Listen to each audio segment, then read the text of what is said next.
we live in a world where all of a sudden it's very offensive to tell the truth. Have you noticed that you automatically become offensive to people when you speak the truth?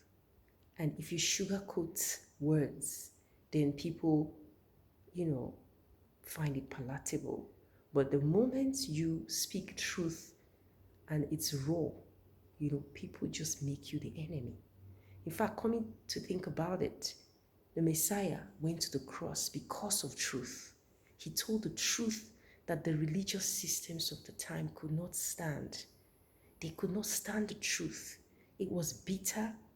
It was, it was just offensive, and basically that drove them to to want to do something about it. That cost the Messiah his life. But we thank the Almighty because he became a sacrificial lamb. He became a sacrificial lamb, and because of what he did, because he did not back down from telling the truth, he has enabled us to live. I always tell people Israel is not just based in one location. Israel is all over the world. Israel stands for the promise that the Almighty made to Abraham when he said, your seed will inherit the earth. And so that we have the three Abrahamic faiths that have come out of that one man. It's Judaism, Christianity, and Islam. And a lot of people claim heritage from the Abrahamic lineage. But this was a promise that the Almighty made to Abraham, that your seed will inherit the earth. And so fast forward, we have the Messiah who comes through the lineage of Abraham, but the man is coming with truth. He's coming with some raw truths. I mean, he's calling people brood of vipers. He's actually referring to people as being fathered by the devil, and he is laying down truth, and he is interpreting the law through the eyes of the Spirit, and people cannot stand it because they had taken the laws and they had interpreted the laws through the eyes of just a mere man. But you cannot take the laws of the Almighty, which he himself wrote with his fingers, and try and interpret it with your own understanding.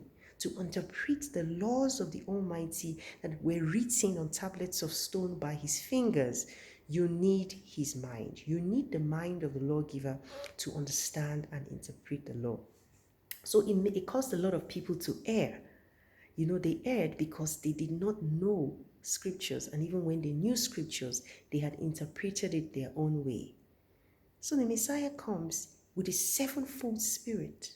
He comes with the eyes of the law. He comes with the deepest understanding that has come straight from the lawgiver, and he begins to interpret the laws to them.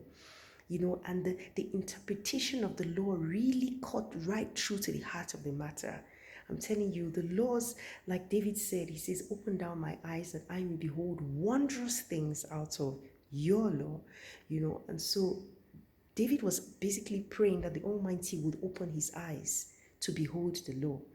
So you need your eyes to be open to behold the law. You need your eyes to be open to gain a deeper understanding of the laws, because the laws are the ways of the Almighty. And to really understand the heart of the Almighty, you will need the mind of the lawgiver. You will need him to interpret. That's why Jeremiah is prophesying, and he's saying the new covenant that the Almighty will make will be one where he writes the laws in the hearts of people by his Spirit, so that people who begin to understand the ways of the Almighty and begin to please him will be people who actually have the spirit of the law and not just the letter of the law. And Paul goes into detail explaining the letter of the law and the spirit of the law. Anyway, that's really not what I wanted to talk about today. I wanted to show you something, and then I'll talk about what's really on my mind. I am busy trying to cook. I came back from the Nigerian market, and I came back with organic stuff. Like this is egusi soup. I don't know if my camera is actually showing it proper. This is egusi seed. It's been browned for me. I've got my yam as well. I always ask them to cut it so that I can see that it's fresh. They didn't really have much. And then I've got my stock fish, and I've got my dry fish, and then I'm also going to make some beans, and then I've got okra, which was diced, was cut up for me, and then I just froze it, and I'm going to also make some okra soup. So I'll make some okra soup and some egusi soup. And I've got this smoked Titus fish that's also been frozen. I'm going to be making use of it. Then shout outs to Fatima. When I used to work in Victoria, Fatima used to get all these things for me, organize all these things for me. Anyway, and then I've got my palm oil, very good. So basically, I don't eat meat. So I eat a lot of fish. I don't eat meat at all. And when it comes to organic things, I mean, like Africans and African foodstuffs are really organic in their raw form. You don't have to worry about GMO things. It's just really straight from the ground. And it's really nutritious, and so really a lot of people are looking to change their eating habits. Just go and get yourself African food and cook it the African way, and that is your organic right there. Anyway, so there's something on my chest I really need to get out. Right, so this so-called VAT, the VAT, the VAT, what I'm talking about, it's not working. Okay, it's not working. So remember what I said about the truth. When you start speaking the truth, you become the enemy, you become the target. A lot of people these days detest the truth, but the truth has to be told. Somebody has to tell the truth. It is not working.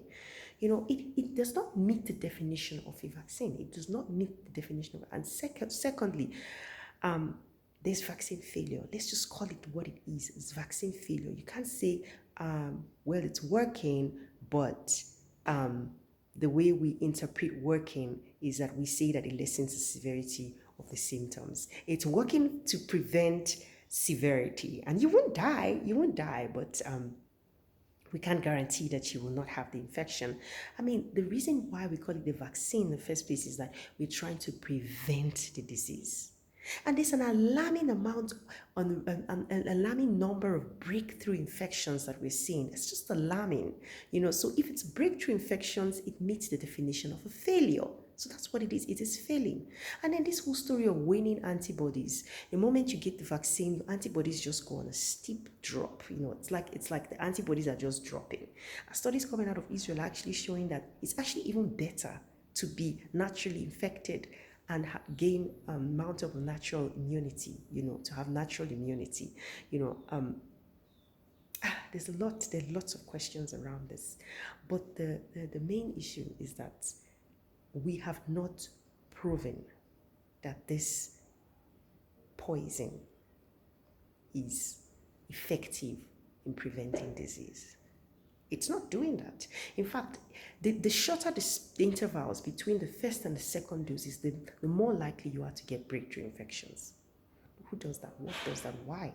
There's a lot of money that has gone into this thing, a lot of money. So people are pumping money, and so if you start talking about vaccine failure, the stocks will drop, and their stakes, things are at stake. People are run the risk of losing billions of dollars in investments. So it's again about greed, So we cover up the truth and we put people's lives at stake. Also, it's highly unethical. It's extremely unethical to mandate these vaccines when we have not demonstrated long-term effects. We are already seeing short-term effects, which is very scary. But when we talk about long-term effects of these vaccines, it is even scarier, but still so long-term effects are bound to be proven. They are bound to happen, where people will pick up chronic diseases and will have to live with comorbidities that were not there that they would not have gotten if they had not taken these things, So we haven't demonstrated long-term effects, but yet we are mandating it. It's insanity, guys. It's insanity. Go for the truth and stand for the truth, and don't let anybody intimidate you. When you speak the truth, speak it wholeheartedly. It's between you and your maker. If you see something wrong, you say it. If you see something wrong and you don't say it, then You just face the consequences. Stay blessed.